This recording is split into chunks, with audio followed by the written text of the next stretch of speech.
Pues a grandes rasgos yo encontré que hay dos clases de tipos de canales de iones.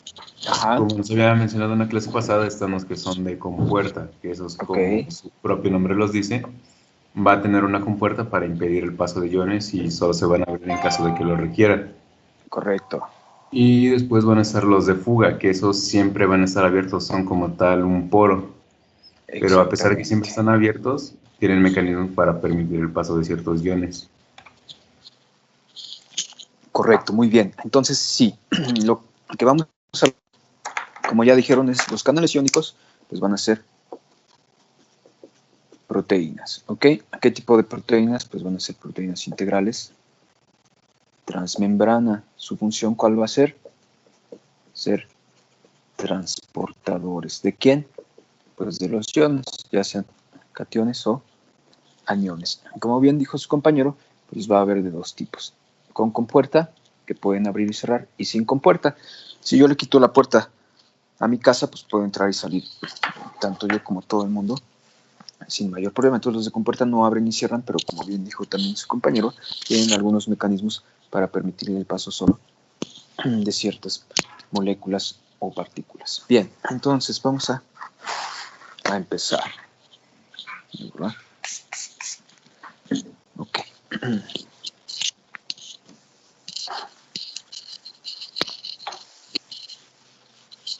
Bien, entonces tengo aquí mi membrana. Vamos a ponerlo así. Ya sabemos que las moléculas con carga, ya sea que estén dentro o fuera de la célula, pues no pueden atravesar a la membrana por sus características. Entonces, ¿qué necesitamos? Bien, ya solo necesitamos una proteína integral transmembrana que permita el paso de estas moléculas. Entonces, a través de esta, los iones van a poder fluir. ¿Ok? ¿De qué va a depender que fluyan? Pues también, al igual, lo que ya vimos, van a fluir o van a difundir a través de gradientes. Aunque puede ser un gradiente químico o puede ser un gradiente de tipo eléctrico. Y vamos a ver cómo se comportan entonces estas proteínas o estos transportadores. Bien, si recuerdan, dijimos que la membrana nos servía para formar compartimentos.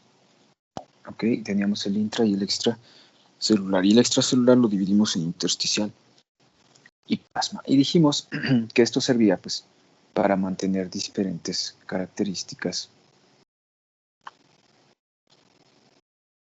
de un lado y otro de la membrana. Entonces, los principales iones de los que vamos a hablar a lo largo del curso son el sodio y el potasio. Y podemos observar que el potasio se encuentra en mayor concentración dentro del líquido intracelular y en menor por fuera. ¿Okay? Y el sodio, lo contrario. Entonces, va a haber situaciones, va a haber momentos o va a haber funciones en las cuales yo voy a requerir transportar estos iones de un lado hacia el otro. ¿Cómo lo voy a hacer? Bueno, les tengo que poner un canal aquí para el sodio y otro canal para el potasio. ¿Qué van a hacer? Bueno, el potasio, por su gradiente químico, cuando tenga un canal permeable, tiende a salirse. Y el sodio, por su gradiente químico, vamos a ver que tiende a ingresar hacia la célula. ¿Por qué? Porque siempre van de más a menos, de más a menos. Y bien, entonces vamos a ver cómo se comportan estos canales. Bien, vamos a hablar primero de los más sencillos, que son los que se denominan canales de fuga. ¿Qué es un canal de fuga? Como ya dijo su compañero, pues va a ser un poro. ¿Qué característica tiene? Si no tiene compuerta, va a estar siempre permeable. Entonces yo voy a observar mi membrana de la siguiente manera.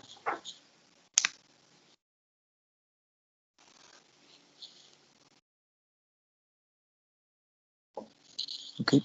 Este es un canal de fuga o un poro. ¿Qué observamos? Bueno, lo primero, pues como ya describimos, no tiene compuerta. Entonces, como no tiene compuerta, siempre va a estar permeable. No podemos decir que siempre abierto porque para abrirse pues, tendría que poder cerrarse. Entonces, siempre va a estar permeable o siempre va a estar activo. Los canales de fuga existen para dos tipos de iones, para el potasio y para el cloro. ¿Ok? Sin embargo, el del cloro, sepan que existe, pero casi no vamos a hablar de él. ¿Ok? Nos vamos a enfocar en los de potasio. ¿Por qué? Porque el de cloro existe, aunque no se expresa en todas nuestras células. Bien, el canal de fuga de potasio, entonces, va a permitir que el potasio se mueva hacia ambos lados de la membrana dependiendo de sus gradientes. ¿Ok? Ahora, estos canales o estos poros se observan tienen esta forma. Tienen un estrechamiento en su parte central. A este estrechamiento de aquí se le denomina poro de selectividad. Recuerden que las proteínas tienen 4 grados de conformación o de configuración y en cada uno de ellos se van haciendo más complejas. Entonces la configuración de las proteínas que conforman los canales de fuga de potasio permite únicamente que pase el potasio. A pesar de que no tiene compuerta, de que siempre está permeable, solo va a poder atravesar el potasio. ¿Eso qué quiere decir? Que si tengo por aquí calcio, ¿okay? ¿Qué creen? Le va a pasar lo mismo que si la membrana solo tuviera lípido. Se va a regresar. No puede ingresar. ¿Por qué? Porque este poro de selectividad, la propia configuración cuaternaria de la proteína, evita que pasen otras moléculas. Okay, en este caso, el calcio, pues porque tiene doble valencia, pero en un supuesto, el sodio, que también es un catión monovalente, tampoco puede atravesar aquí. ¿Okay? ¿De qué depende esta selectividad o cuál es el mecanismo que mencionaban que impide el paso de moléculas distintas? Pues es la propia configuración cuaternaria de la proteína. ¿Sí queda claro? Sí, doctor. Bien, ok. Entonces, características, estas dos, siempre están permeables. ¿Por qué? Porque no tienen compuerta. ¿Qué otra característica tienen? Bueno, son selectivos. ¿Okay? ¿Por qué son selectivos? Porque su configuración les da precisamente esa característica. ¿Okay? Impide que entren o salgan otras partículas que no sea la específica para la cual están diseñados. Bien, ahora vamos a ver ejemplos. Entonces tengo mi célula, ¿okay? Que dentro de ella tengo mucho potasio y fuera de ella tengo mucho sodio. ¿Okay? Aquí tengo poco sodio y acá afuera tengo poco potasio. Y esto que está expresado aquí va a ser un canal de fuga de potasio. ¿Qué observamos? Bueno, como ya dijimos, si no tiene compuerta va a estar permanentemente permeable. Entonces, según este esquema, ¿qué es lo que pasaría con el potasio? Bueno, el potasio, a través de sus canales de fuga, ¿qué creen que hace? ¿Entra o sale? Vale. Sale. Ok, tendería a salir, eso es cierto. ¿Por qué?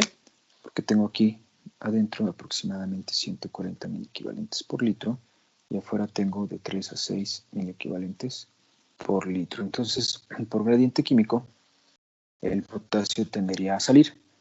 ¿Ok?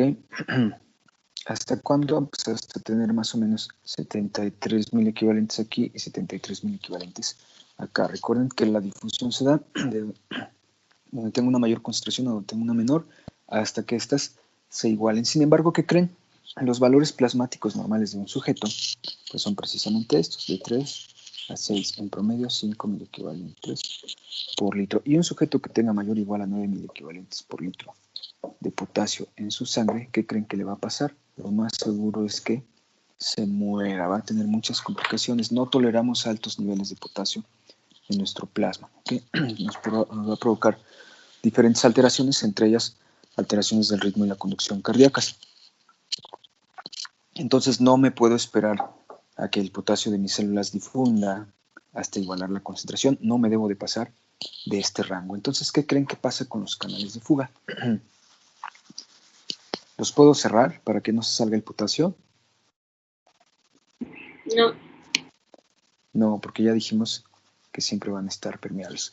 Bien, sin embargo, pues vamos a observar lo siguiente. Efectivamente, el potasio tiende a salir por su gradiente químico, pero ¿qué tengo afuera? Afuera tengo 145 mil equivalentes. ¿De quién? De sodio. Y carga positiva con carga positiva, ¿qué les pasa? Se repelen. Exactamente. Entonces, las propias cargas positivas que están aquí afuera, que corresponden al sodio, ¿qué creen que hacen? Evitan que se salga el potasio. ¿Sí queda claro? Entonces, a pesar de que tengo una diferencia de concentración, mucho potasio dentro y poco potasio afuera, el potasio se va a quedar dentro. ¿Por qué?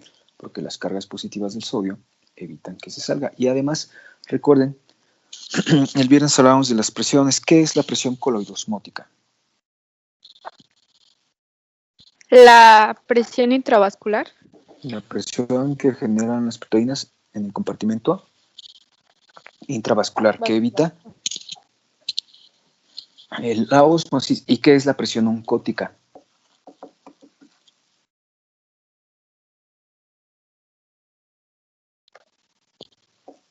¿Cuál es la oncótica? La del compartimento intracelular. La del intracelular. ¿Por quién está dada?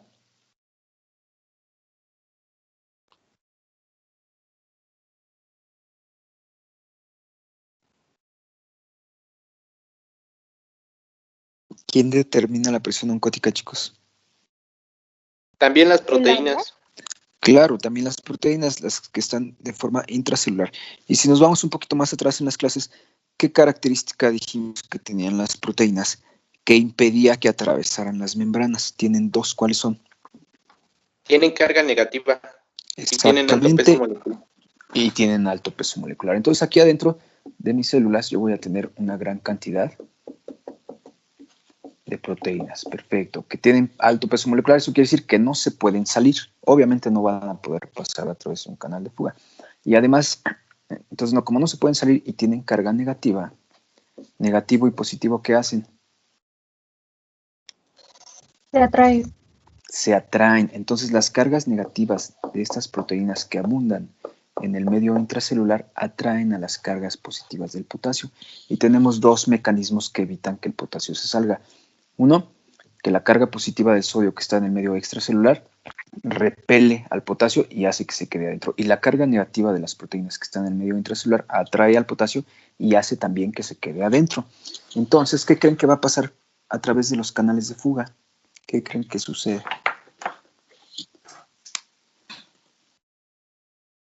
Que sale poco sodio. ¿No? Potasio. Acuérdate que son de potasio, ¿ok? La misma cantidad que va a entrar va a salir, ¿ok? ¿Se acuerdan cuando hablábamos de esto? Esta partícula pues va a viajar de fuera hacia adentro hasta que se iguale, ¿ok? Y una vez que se iguala, la misma cantidad que entra sale. Bien, cuando tenemos este fenómeno, decimos que el flujo,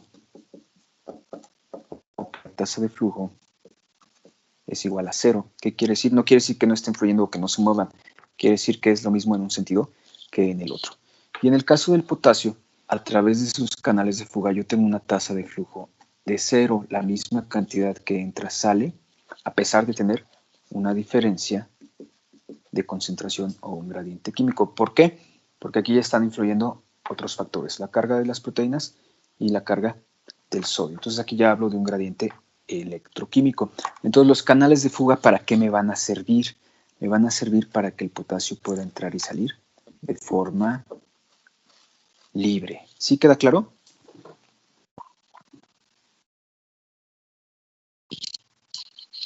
Sí, doctor.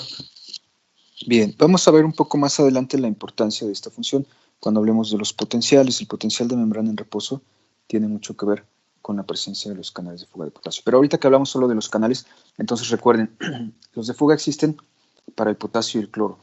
¿Okay? Los más importantes y los que vamos a ver son los de potasio. ¿Qué característica tienen? Siempre están permeables y no se pueden cerrar porque no tienen compuerta. ¿Pudieran llegar a bloquearse? Sí. ¿Okay? Si se atora aquí algo, como alguna toxina que vamos a ver más adelante, se pueden bloquear, pero no es lo mismo bloquearlos que cerrarlos. ¿Ok? Bien, entonces, ¿para qué me van a servir? Para que el potasio pueda entrar y salir de forma libre. Dicho de otra manera, cuando la célula está en reposo, o sea que no está siendo estimulada, el único ion al cual es permeable es al potasio. ¿Por qué? Potasio. Porque es el que tiene canales de fuga. Todos los demás iones van a tener canales de compuerta. Entonces, su flujo va a depender de que esta compuerta se abra o se cierre. Y eso va a depender a su vez pues, de diferentes estímulos. Pueden ser estímulos eléctricos, químicos, etc. Pero durante el reposo, el único ion que puede fluir es el potasio, porque es el único que tiene canales que puedan ser libres o canales que siempre van a estar permeables. ¿Alguna duda hasta aquí?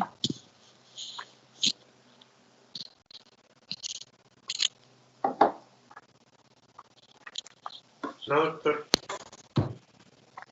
Bien, correcto. Vamos a continuar entonces. Bueno, en cuanto a los de fuga, eso es lo que vamos a mencionar. Después, les repito, participan en la génesis y mantenimiento del potencial de membrana en reposo, pero de eso vamos a hablar en un par de clases más. Bien, ahora sí, vamos con los de compuerta, que son un poco más complejos.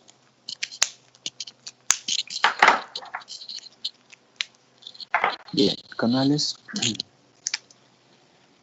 iónicos de compuerta. Como su nombre lo indica, bueno, pues van a tener un mecanismo que permite la apertura y el cierre de los mismos. Y los hay con una compuerta o con dos compuertas.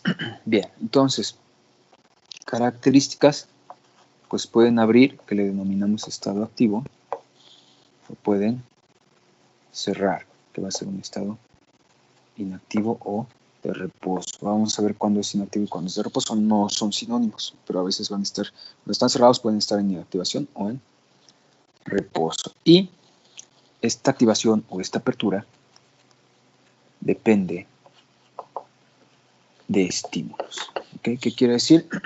Que la célula tiene que ser estimulada o tiene que recibir una señal para que sus compuertas abran, para que se vuelvan estos canales permeables. Bien, los canales de compuerta pues van a existir para todos los iones, van a existir también para el potasio. Entonces el potasio tiene de los dos, de compuerta y sin compuerta. Van a existir para el sodio, para el calcio, para el cloro y etcétera, ¿no? El magnesio, etcétera.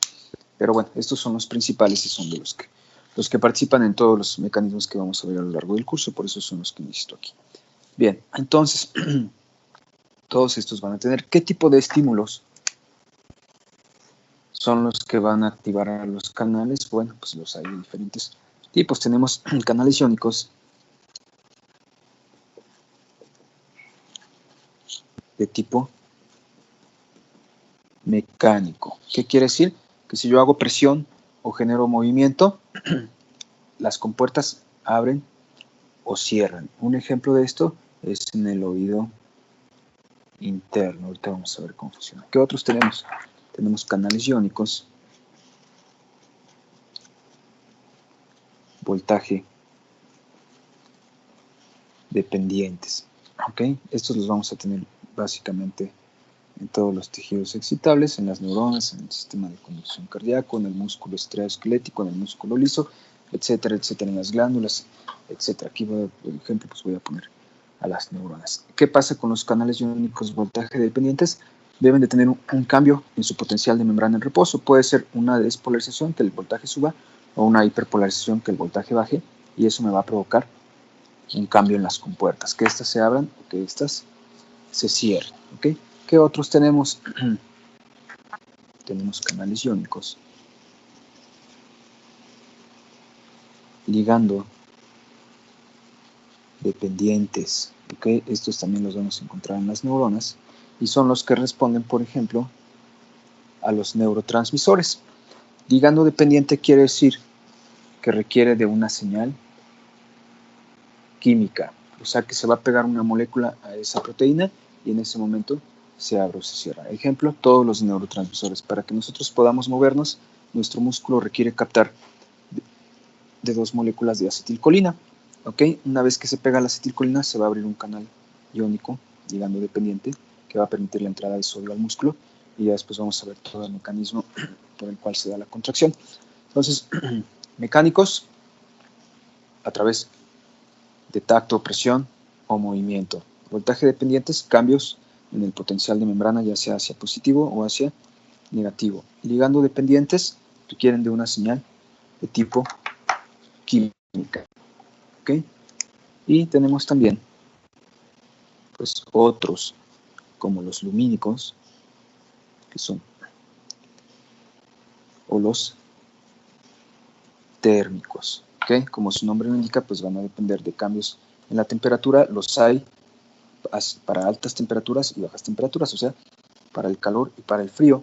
Y los lumínicos que están en la retina, pues van a responder a la cantidad de luz a la que se expongan las células. Entonces, si observan, pues tenemos diferentes estímulos que pueden provocar la apertura o cierre de estas compuertas, pero al final de cuentas el efecto, independientemente del estímulo, va a ser el mismo. ¿Qué va a pasar? Si se activa, se abre el canal y los iones van a fluir dependiendo de sus gradientes. ¿Sí queda claro? ¿Vamos bien? Sí, doctor. Bien. Ok. Pues vamos a ponerlos aquí.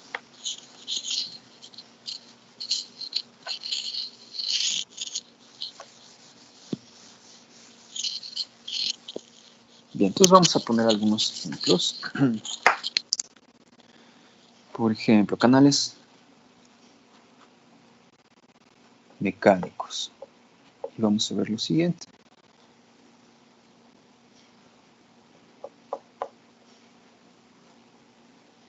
Supongan que esta es una célula neuroepitelial del oído interno. Puede ser de la cóclea o del vestíbulo, no importa.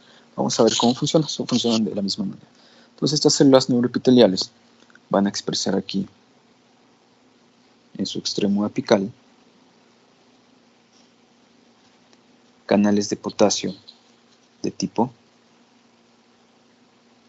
mecánico. ¿Okay? ¿Qué es lo que va a pasar? Bien, de manera general ahorita no corresponde hablar del oído, pero es para explicar cómo funciona el canal. Ustedes saben que las células del oído interno están bañadas por un líquido que se denomina endolinfa. Y la endolinfa, a pesar de ser un líquido extracelular, se parece mucho al líquido intracelular. ¿Eso qué quiere decir? Que es un líquido rico en potasio. ¿Okay? Entonces, si observan, son células cilíndricas, ciliadas, pero sus cilios tienen diferentes longitudes. El cilio más largo se le denomina quineto o cinetocilio. ¿Okay? Y a los cilios cortos, que son estos, se les denomina estereocilios. El más importante es el kinetocilio porque es el que nos va a determinar el comportamiento de la célula. Entonces, cuando nosotros vamos a suponer que es una célula vestibular, ¿okay? Si yo muevo mi cabeza, pues voy a provocar un movimiento de la endolinfa. ¿Okay? Si ese movimiento de la endolinfa se da a favor, o sea, en el sentido del cinetocilio, ¿okay? Se van a abrir los canales de potasio. Y este potasio que en la endolinfa se va a meter a la célula a través de ellos. Este es un ejemplo. Canal iónico de tipo mecánico. Lo mismo si estuviéramos hablando de la cóclea, la vibración que provoca el sonido, que se transduce de un medio aéreo a un medio líquido a través de la membrana timpánica en los osículos, también va a provocar movimiento. Si el movimiento va a favor del cinetocilio, o sea, en este sentido, se abren los canales y se mete el potasio. ¿Cómo van a estar las células del otro lado? Bueno, pues las células del otro lado van a estar dispuestas al revés. Entonces, si yo me muevo hacia este lado, se van a activar estas y se van a inactivar las del otro. ¿Por qué? Porque el movimiento va en contra de este cinetocilio. Ahora, si cambio de rotación y ahora me muevo al revés, pues se van a inactivar estas y estas ahora van a ir a favor del cinetocilio y ahora el potasio se va a meter del otro lado. Entonces estos son canales iónicos de tipo mecánico que requirieron para abrirse del movimiento de la endolinfa. ¿Sí queda claro?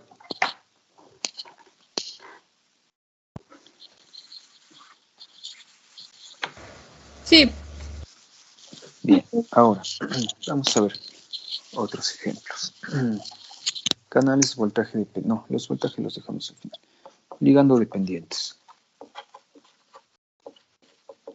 ¿Ok? Los ligando dependientes los hay también para todos los iones. ¿Ok? Y, bueno, como su nombre lo indica, requieren de un ligando o de una molécula señal. Vamos a suponer que esta es una célula muscular esquelética. Ya saben, son células grandes, multinucleadas, etcétera, etcétera, etcétera. ¿Ok? Y hace rato pusimos el ejemplo. Bien, estas células van a recibir una señal proveniente de una motoneurona. Esta sería la terminal de la motoneurona que va a liberar aquí al espacio sináptico un neurotransmisor. En este caso, en el caso del músculo esquelético, el neurotransmisor siempre va a ser la acetilcolina. Y aquí en la superficie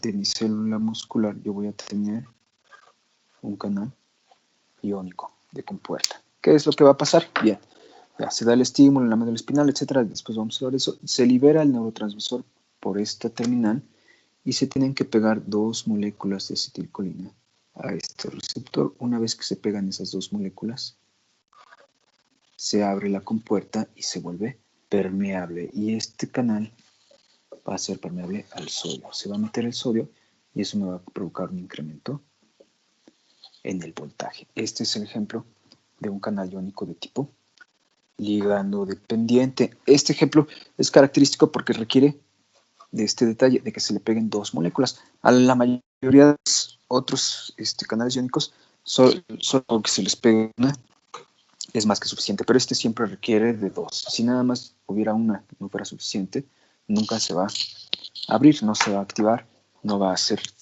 permeable. Bien, entonces el mecánico por movimiento ligando dependiente requiere precisamente de su ligando o de una molécula que se pegue al canal y en ese momento se abre. Y vamos a hablar ahora sí de los más importantes, que son los voltaje dependientes. Y son los más importantes pues porque son los más abundantes, sobre todo en nuestro sistema nervioso central. Bien. Entonces, canales, voltaje dependientes. Bien, ya dijimos, como su nombre lo indica, van a requerir de cambios en el voltaje o en el potencial de membrana en reposo. Entonces tengo mi membrana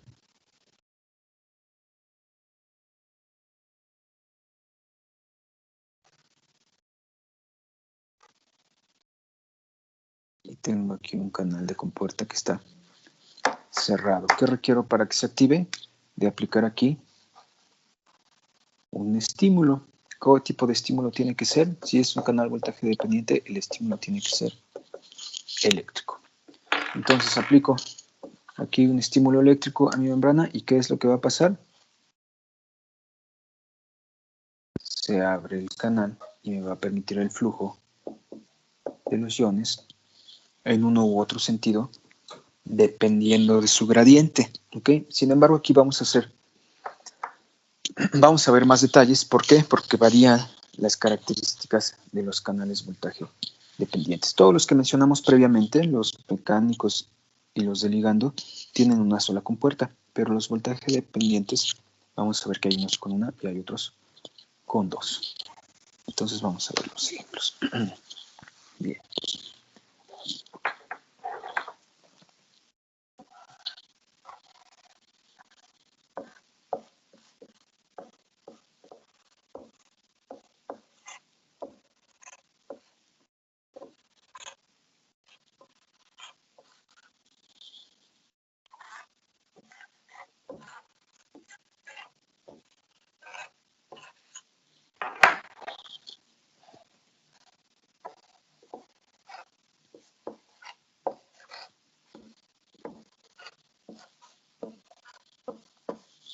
Listo. ¿Qué observan?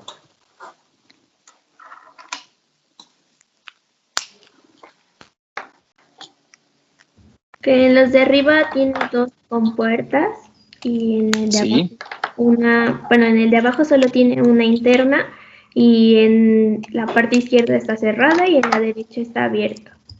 Correcto, perfecto, bien.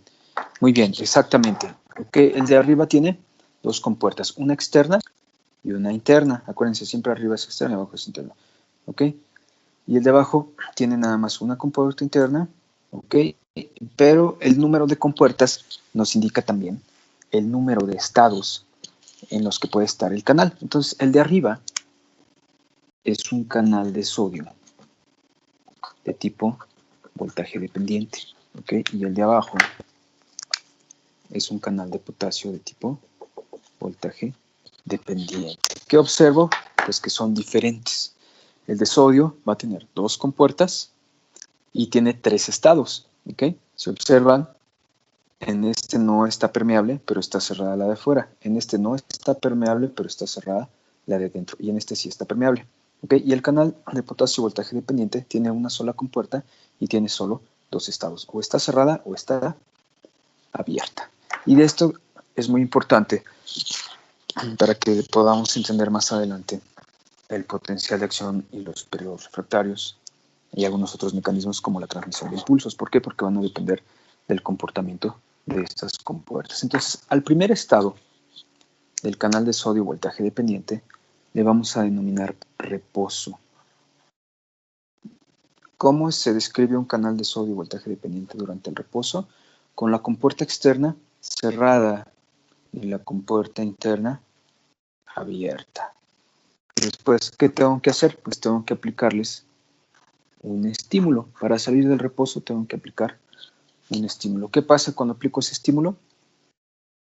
Se abre la compuerta externa y el canal se vuelve permeable. Lo pongo aquí hacia adentro porque ya sabemos que afuera hay más sodio y adentro hay poquito sodio, entonces va a tender a meterse. ¿Ok? Pero cuando se cierra la compuerta interna, vamos a pasar a bueno, esto se llama fase activa, ¿okay? Cuando están ambas abiertas y el canal está permeable. Y después de la fase activa voy a pasar a una fase de inactivación. ¿Cómo sé que está inactivo mi canal? Porque está cerrada la compuerta interna.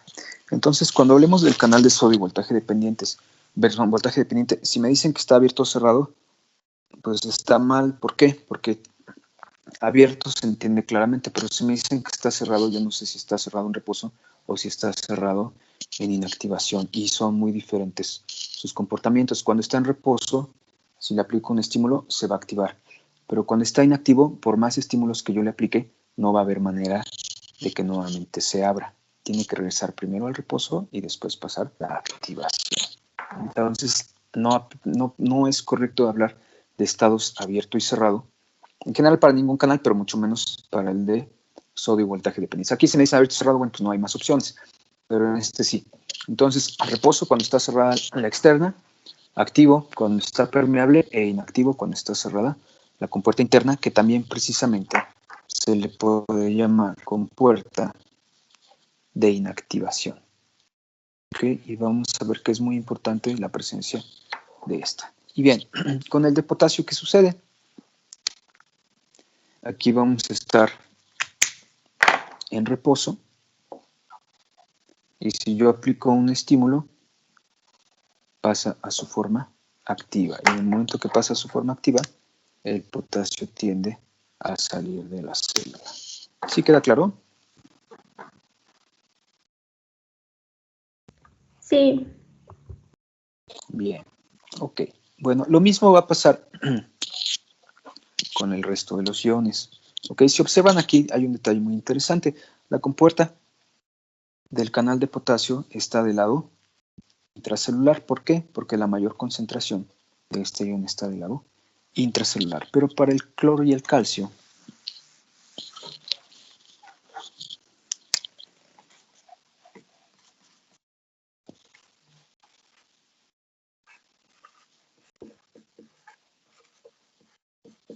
estos dos se van a comportar igual. ¿Ok? El cloro y el calcio, como son más abundantes en el medio extracelular, van a tener su compuerta del lado extracelular. Y va a pasar exactamente lo mismo. Se aplica el estímulo y pasan a su fase de inactivación. Solo tienen reposo, activo, reposo y activo. El único que tiene fase de inactivación es el de sodio porque es el único que tiene dos compuertas. Y la diferencia entre estos dos sin de potasio es el lado de la membrana en el cual se expresa la compuerta. ¿Sí queda claro? ¿Alguna duda hasta aquí, chicos?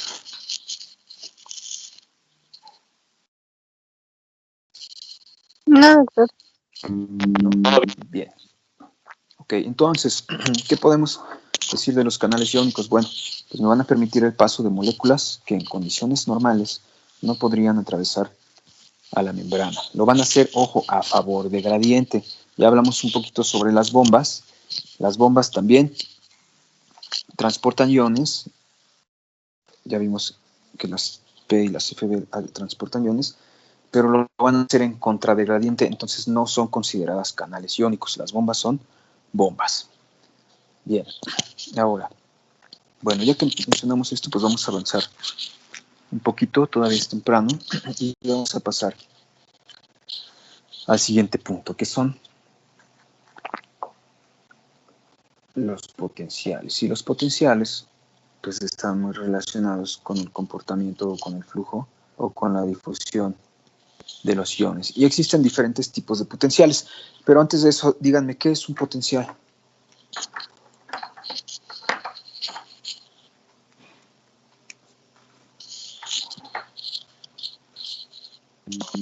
Una carga. Otra vez, perdón, porque no se escuchó bien. Una carga eléctrica. Una carga eléctrica, ok, vamos a ver ahorita si es correcto o no. Una carga eléctrica. ¿Qué otra cosa les ocurre que sea un potencial? O recordando sus clases de física de la prepa y la secundaria, ¿qué es la energía potencial? La de reposo. Exactamente, es energía. Sí puede ser una carga eléctrica, es energía eléctrica, ¿no? Es energía durante el reposo. ¿Qué quiere decir? Que no es energía que estoy utilizando. Bien. Les ponían siempre el ejemplo, ¿no? Está aquí esto. Si yo lo levanto, incremento su energía potencial, aunque no lo estoy utilizando, así que cuando lo suelte va a generar movimiento. Entonces, conforme yo lo vaya levantando, voy a ir incrementando su energía potencial. Entonces, ¿la tiene aquí? Sí, pero no la estoy utilizando. Entonces, vamos a ver que nuestras células tienen diferentes tipos de potenciales. ¿Okay? El primero y el más importante que tenemos que analizar es el que denominamos potencial de membrana en reposo. Y vamos a utilizar siempre estas siglas. El potencial de membrana en reposo, ¿qué es? Es la energía, que efectivamente es eléctrica, almacenada ¿en dónde? En la membrana. ¿Cuándo? Cuando está en Cuando la reposo. membrana... ¿Otra vez? ¿Cuándo qué? Cuando está en reposo. Cuando está en reposo significa que está en ausencia de estímulos. ¿Okay? Para no utilizar reposo en la definición y en el nombre, ¿no? Entonces, potencial de membrana en reposo, la energía almacenada en la membrana, ¿cuándo? Cuando tengo una ausencia de estímulos. Y vamos a explicarlo. Entonces, si se acuerdan, pues mi membrana me sirve para formar compartimentos, el intra y el extra. Y aquí vamos a hacer un detalle muy importante. Mencionábamos en una de las clases, si yo sumo, ya sé que tengo aquí sodio, potasio, calcio, etcétera, ¿no? Y acá, ¿qué voy a tener? Pues también sodio, potasio, calcio, etcétera. Lo mismo, pero ¿qué dijimos que pasaba? Pues que voy a tener diferentes cantidades. Sin embargo, si yo sumo, ojo, el número de partículas que hay en el líquido intracelular, me va a dar un aproximado de 300 miliosmoles por litro. Y si sumo las que hay en el extra, ¿qué creen? Me va a dar también un aproximado de 300 miliosmoles por litro. Ahí en el libro dice 296, no importa. Vamos a dejarlo en 300 para que sea más fácil recordar. ¿Esto qué quiere decir? Que independientemente de que las concentraciones sean distintas, ya sé que tengo adentro 14 de sodio, afuera 145, adentro 140 de potasio, afuera 5, etcétera, etcétera, etcétera.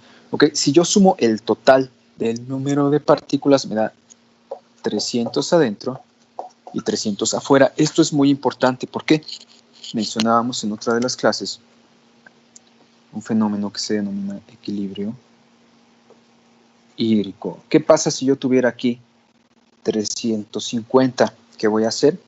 Voy a jalar agua, recuerden que son partículas osmóticamente activas.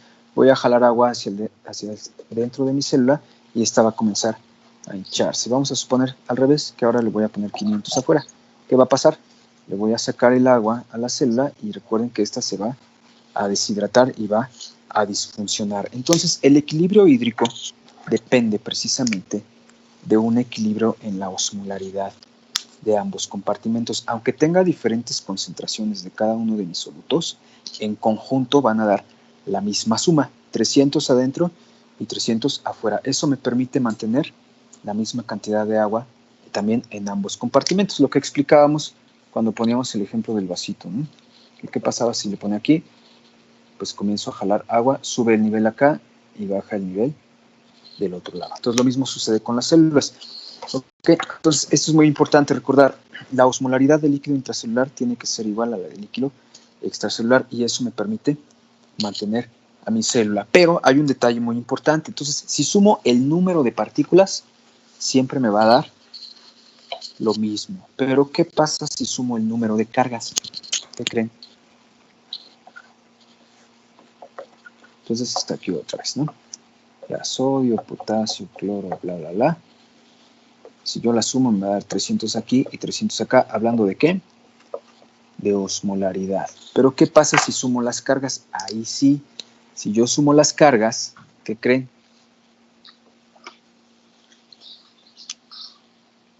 Me va a dar una diferencia de menos 70 milivolts. Entonces, el número de partículas es el mismo, pero el número de cargas sí me genera una diferencia. Si yo tuviera el mismo número de cargas, ¿cuánto creen que me daría? Pues me daría neutro, me daría 0. Y la definición del potencial de membrana en reposo dice que es una energía, ¿qué? Almacenada.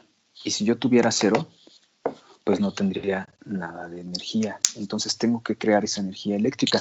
¿Cómo la voy a crear? Mediante una diferencia de cargas. Entonces la suma de partículas es la misma, pero la suma de cargas me da menos 70 milivolts. ¿De dónde van a provenir estas cargas negativas? Principalmente de las proteínas y de los fosfatos que siempre van a estar en el lado intracelular. ¿Vamos bien hasta aquí? Sí, Doc. Entonces, ¿qué es el potencial de membrana en reposo? Ya dijimos otra vez. Energía almacenada. ¿En dónde? En la membrana, en ausencia de estímulo. de estímulos. ¿Ok? ¿Qué tipo de energía? Energía Eléctrica. eléctrica. ¿De dónde sale? ¿De dónde proviene esa energía? De la suma de cargas, exactamente, de la suma de cargas de ambos lados de la membrana. ¿Ok? Entonces ya sé de dónde salió, ¿ok? De sumar las cargas, pero ahora no sé cómo la almaceno. ¿Ok? Entonces vamos a ver cómo es que se almacena. ¿Alguna duda hasta aquí?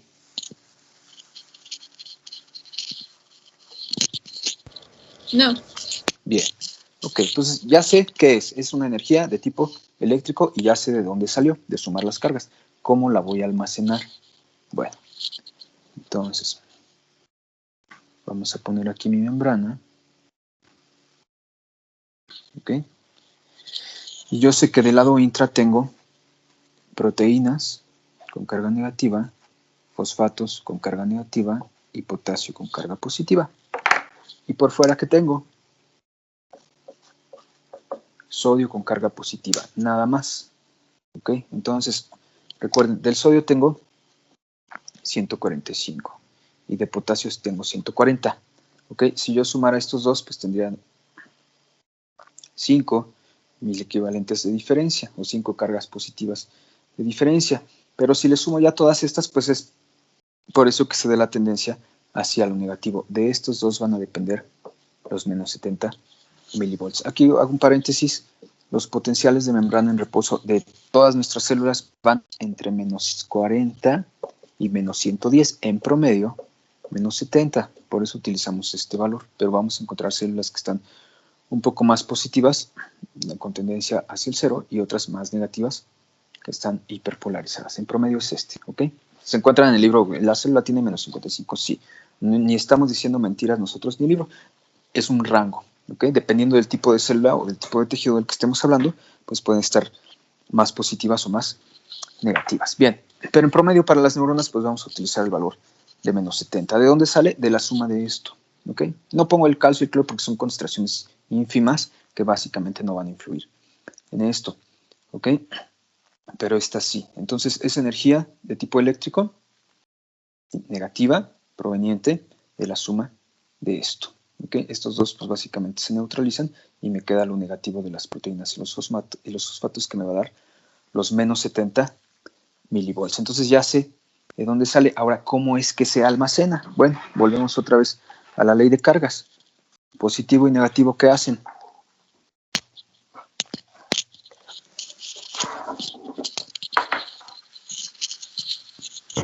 Se atraen. Se atraen. Entonces tengo aquí mi célula. Recuerden, afuera tengo el sodio y adentro tengo potasio, proteínas y fosfatos. Ya dijimos que las mismas cargas negativas de las proteínas y los fosfatos neutralizan a las del potasio y evitan que se salga, pero tengo muchísimas proteínas, para eso sirve la célula, para producir proteínas.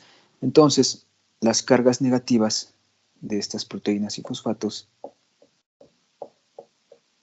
no van a estar nadando ahí en el citoplasma, sino que se van a alinear a lo largo de la membrana. ¿Por qué? Porque las cargas positivas que están afuera las van a atraer.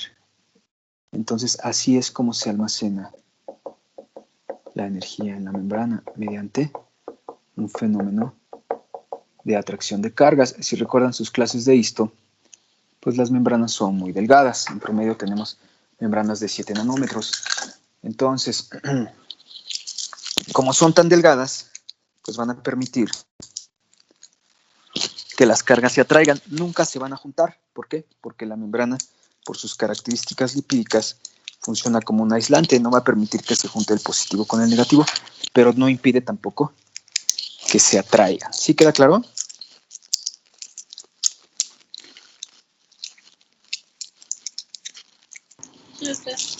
Bien.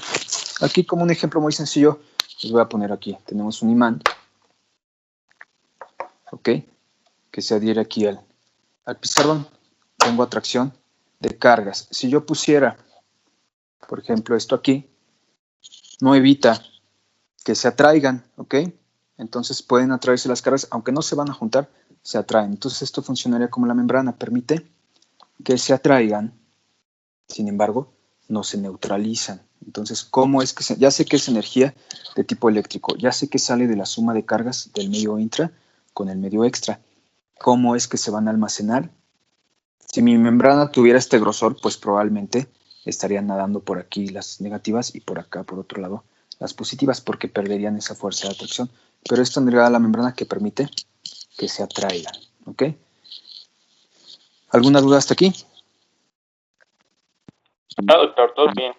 Bien. Ahora, para terminar esta parte del potencial neuronal, pues esto ya sé que es energía eléctrica, ya sé que está almacenada por este fenómeno. Y lo último que dice es en ausencia de estímulos. Esto es muy importante. Para que sea en reposo tienen que estar en ausencia de estímulos. ¿Por qué? Por lo que acabamos de explicar de los canales. ¿Qué pasa si yo le aplico un estímulo? Vamos a suponer un estímulo eléctrico a esta membrana. Bueno, pues en algún sitio voy a abrir un canal iónico, ya sea para lo que está aquí o para lo que está acá.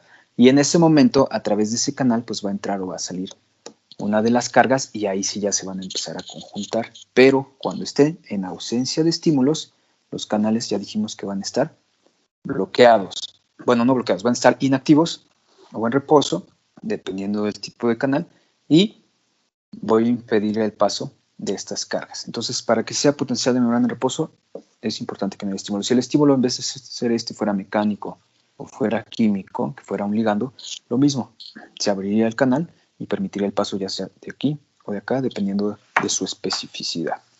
¿Sí queda claro?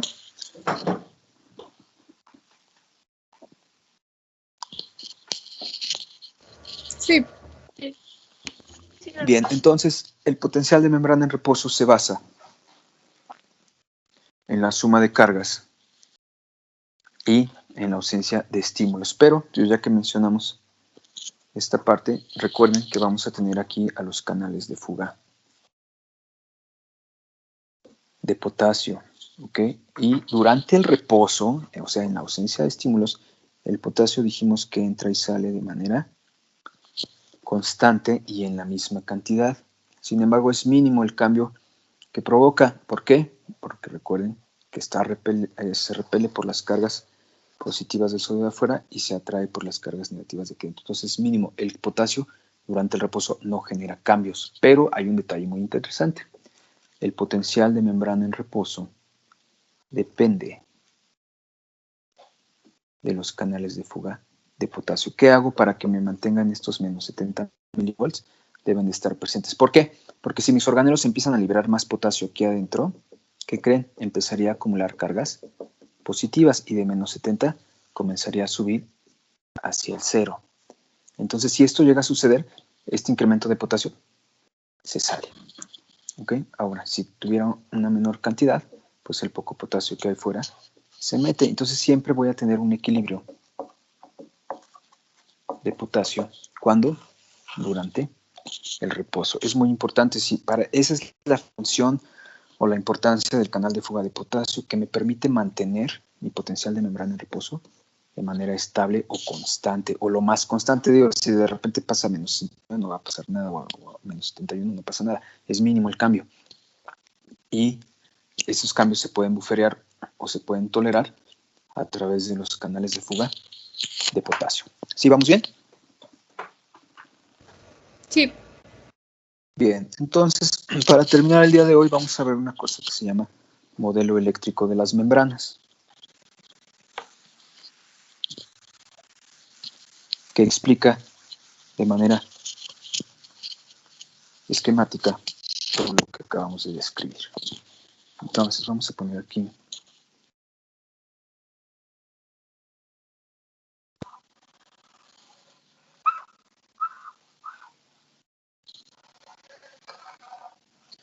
bien, este es el modelo eléctrico de la membrana. Recuerden sus clases de física de la secundaria y díganme qué observan. Un circuito. ¿Sí? ¿Qué componentes tiene? Resistencia. Ajá. Esta es una resistencia. ¿Qué más? Una ¿Qué es fuente esto de aquí? energía. Una fuente de energía, que en este caso, ¿qué creen que es? Correcto, esta es una fuente que le vamos a denominar capacitor. ¿Y qué me falta? Tengo dos componentes más.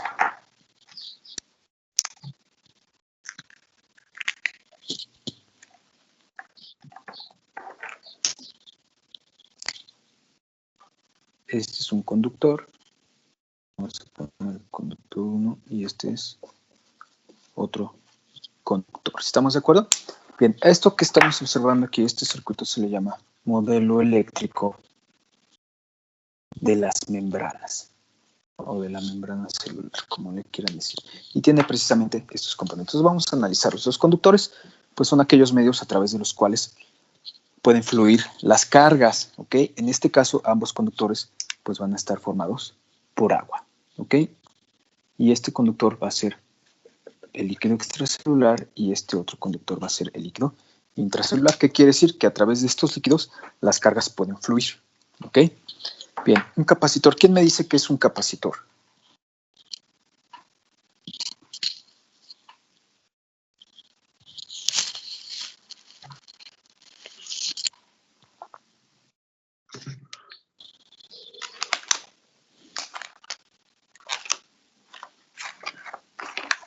¿Qué es un capacitor, chicos?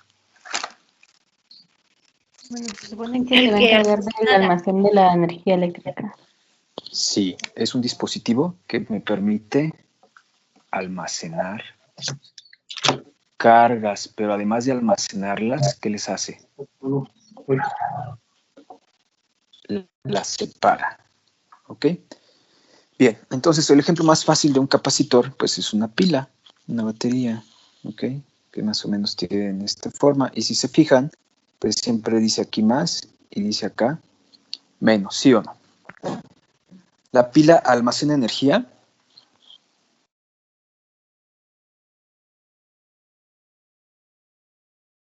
Sí. Sí, y además la está separando en dos polos, un polo positivo y un polo negativo. En el caso de la membrana, hace lo mismo, ya explicamos hace rato. Tengo aquí mi membrana y almacena y separa lo negativo adentro y lo positivo afuera. ¿Por qué lo separa? Porque los lípidos son un aislante. ¿Por qué lo almacena? Porque permite, a pesar de que están aislados, permite que se atraigan. ¿Okay? El aislante es muy delgado. Que no pueden pasar, pero sí pueden atraerse. Entonces el capacitor va a estar dado por los lípidos. ¿Okay? Si este es el extracelular, aquí vamos a tener las cargas positivas y aquí vamos a tener las cargas negativas que van a fluir por el intra, porque están aquí, y las positivas van a fluir por el extra, porque están por fuera. Entonces, la fuente de energía o el capacitor va a estar representado o va a estar dado por ¿quién? Por los lípidos, ¿sale? Los lípidos que forman la membrana permiten que todo lo positivo se quede afuera, pegado a la membrana, y todo lo negativo se quede adentro, pegado a la membrana. O sea que están almacenando y separando. Lo positivo puede fluir en el extracelular, porque es el sodio, y lo negativo puede fluir en el intra, que son las proteínas y los fosfatos. ¿Y la resistencia qué es? El concepto de resistencia, ¿qué es? Es la oposición al flujo, en este caso al flujo de energía o al flujo de cargas. ¿Por quién creen que va a estar dada la resistencia? Por la membrana. Por la propia membrana, pero específicamente por sus proteínas. Y vamos a explicarlo de la siguiente manera. Les voy a cambiar el dibujito y lo van a entender mejor así. ¿Qué es esto? Según lo que acabamos de ver. Un canal. Es un canal, en este caso un canal de compuerta. ¿Cómo está su compuerta? En reposo. Está en reposo, está cerrada, quiere decir que se está oponiendo al flujo, ¿sí o no? Entonces, si yo le aplico un estímulo a este canal, el que se les ocurra, ¿qué va a pasar con la compuerta? Se activa. Se va a abrir, exactamente, se va a activar. Y en ese momento ya no tengo oposición al flujo, ahora tengo flujo y a ese flujo le voy a denominar conductancia. ¿Qué es la conductancia? El flujo de cargas. Entonces las proteínas me pueden dar dos fenómenos. La resistencia, cuando el canal está en reposo o inactivo, en el caso del sodio, y la conductancia, cuando el canal, independientemente del ion, pasa a su forma activa. Entonces, si está así, pues pueden entrar o pueden salir. ¿Ok? Y si está así, tengo oposición al flujo. Si está dentro, no se va a poder salir, y si está afuera, no se va a poder meter. ¿Sí queda claro? Sí. Bien, entonces de esta parte me interesa mucho que recuerden los conceptos. ¿Qué es la capacitancia? O sea, la capacidad de almacenar y separar. ¿Qué es la conductancia? ¿Qué es el flujo como tal? ¿Y qué es la resistencia? ¿Okay? ¿Qué es la oposición al flujo? Son conceptos de los que vamos a estar hablando constantemente, pero ya fuera del circuito, directamente sobre los fenómenos celulares. ¿Alguna duda hasta aquí, chicos?